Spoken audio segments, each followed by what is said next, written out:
Hello, everyone. I am Adriano Ercolani for Cinema Daily US.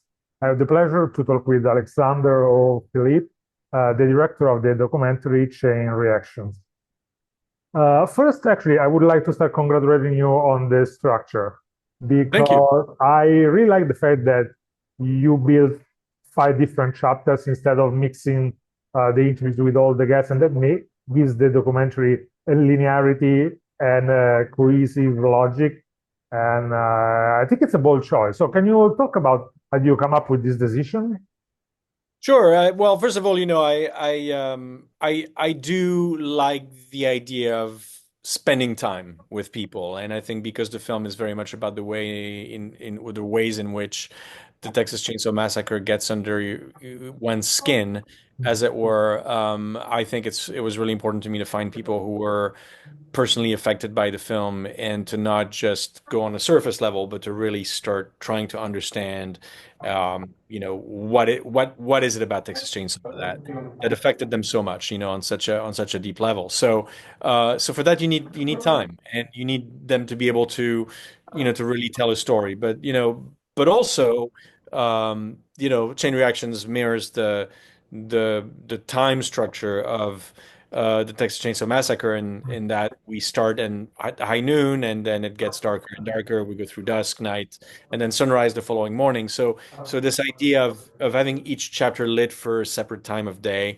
I thought was a really elegant way to pay tribute also to Texas Chainsaw on its 50th anniversary. Absolutely, I totally agree with that. I had so much fun with let's call it the geek approach of Patton Oswalt. I think it was the best way to start the documentary. Good. Yeah. But I would like to talk about how did you feel in order to have an interview with such an iconic director like Takashi Miike? That was impressive.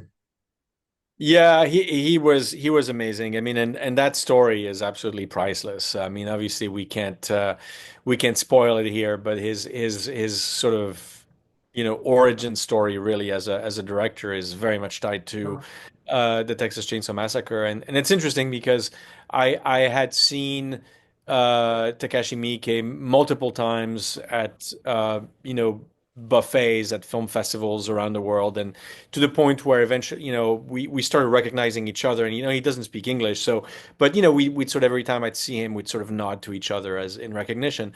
And then that year, I was actually at the Sitges Film Festival in Spain, and I saw him there at the breakfast buffet again. And then I was already working on Chain Reactions, and I thought, oh my gosh, like he would be a great candidate. And so I reached out to his publicist. An hour later, we were meeting in the lobby, and the first thing that he told me through his translator was, he said, there's very few films that I have a lot to say about, and Texas Chainsaw is definitely one of them. And so he immediately agreed. But because he works on, I mean, he directs about three movies a year. The guy's is insane. He's a machine. He said, would have to go to Tokyo, to talk to him. And so of course we made that work. But yeah, his chapter is pretty special. Uh, I really enjoyed the fact that despite 50 years past, Texas Chainsaw Massacre, I think it's a movie that is in many ways able to talk to contemporary audience and contemporary society Yeah. in some way. Which are the ways do you think that this movie still can resonate to nowadays? Well, I mean, I think the movie is in many ways even more resonant today. I mean, I think if you look at it as a film about America tearing itself apart, uh, which it's really very sad to see what's going on and to see everybody sort of feeding into that. I mean, I think America is a greater country than this, but right now we're going through some serious growing pains, and I think Texas Chainsaw, applied to today very much is about that. I think this idea of people being replaced by technology and going mad as a result. I mean, AI is 100%, you could apply that lens to the Texas Chainsaw Massacre. What Patton talks about, the sun, um, this being sort of an apocalyptic event, and people always just sort of baking, under the sun and going mad as a result. You could look at it also as a climate change movie. So yeah, I mean, you can go down the list. I think Texas Chainsaw 100% resonates, 100% was a prescient movie, and is a film that speaks to a lot of the issues that we're going through in our world, in our society today. Yeah. Absolutely. Uh, I don't want to spoil all the guests that you are in the documentary, but I need to address Stephen King's part because at a certain point he says more or less that horror movies and horror have the almost the duty to cast and to address what is the contemporary morality and try to push the boundaries. I Yeah.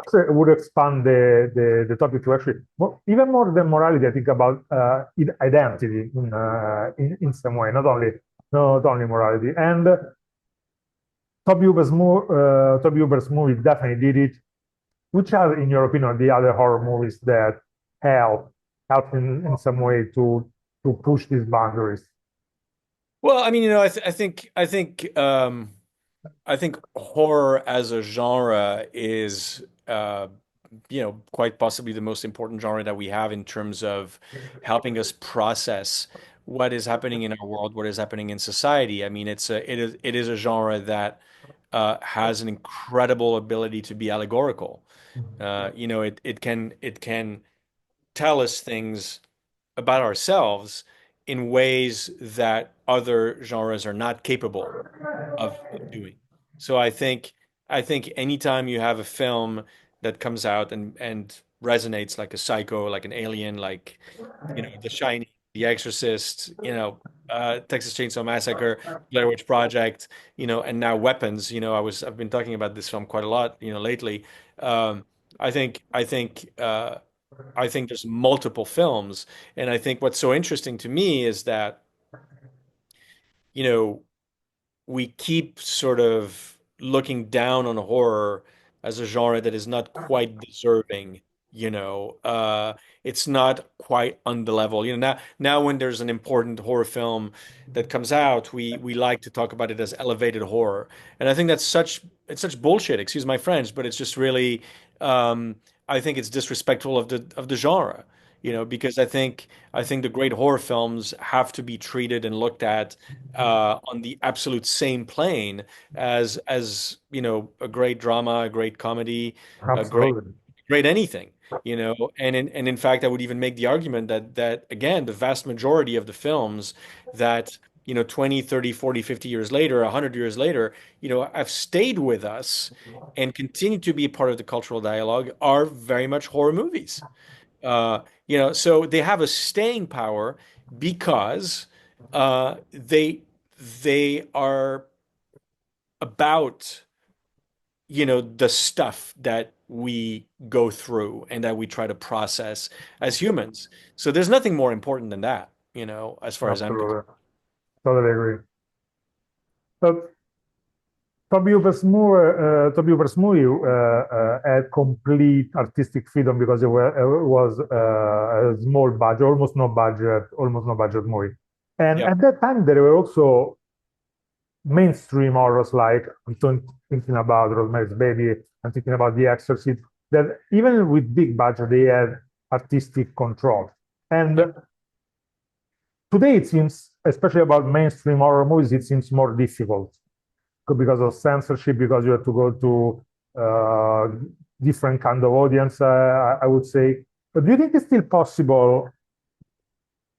I don't know how to explain it. Do you think that now there's a big difference between producing and realizing a small budget horror compared to a big budget horror? Mhm. Well, always. I mean, and I think Stephen King makes that point in Chain Reactions that you when you look at films like Blair Witch or Texas Chainsaw or Evil Dead, these are extremely ambitious, inventive filmmakers who don't quite frankly have the financial means at their disposal to bring across the huge vision that they have. And so what do? They have to think outside the box. They have to come up with solutions. They have to come up with ideas that a studio movie wouldn't in a million years, because when you have everything at your disposal, it doesn't really, it doesn't exactly sort of push you out of your comfort zone to try things that are going to be sort of groundbreaking. So I think that's why we consistently see these, small, micro budget horror films becoming massive events, because those are films that are made, when they're made at the right time with people who have that vision and who are creative and think outside the box, then you have these films that Hollywood can never replicate. Uh, One last question, more personal. So, can you please talk about what did the Texas Chainsaw Massacre represent for you, and how did the movie impact your will, maybe your will to become an artist, become a documentary director?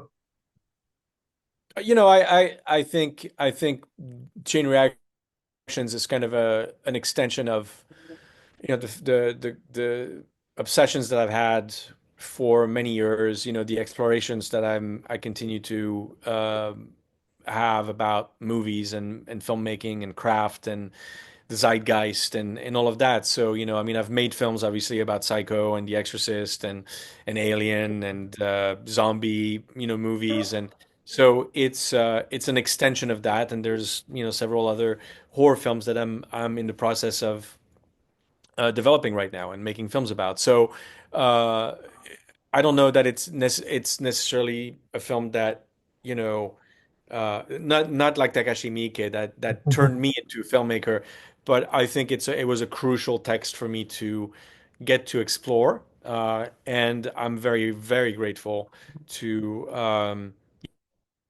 Kim Henkel, Ian Henkel, Pat Cassidy, Exerbia Films, MPI, Dark Sky, all these people, uh, who, you know, own this incredible property and the franchise, to have entrusted that and said, go make a film. And I'm just really thrilled that they're very happy with the results, and hope we'll get to play again and make more films together. I can tell you, I was very happy with the result. Watching your documentary really made me want to watch the movie, and actually to study the movie now on a different scale altogether. That's great. Thank Uh, you so much. Thank you very much for the interview. Congratulations again. My pleasure. Thank you very much. Appreciate Have a it. good day. You too.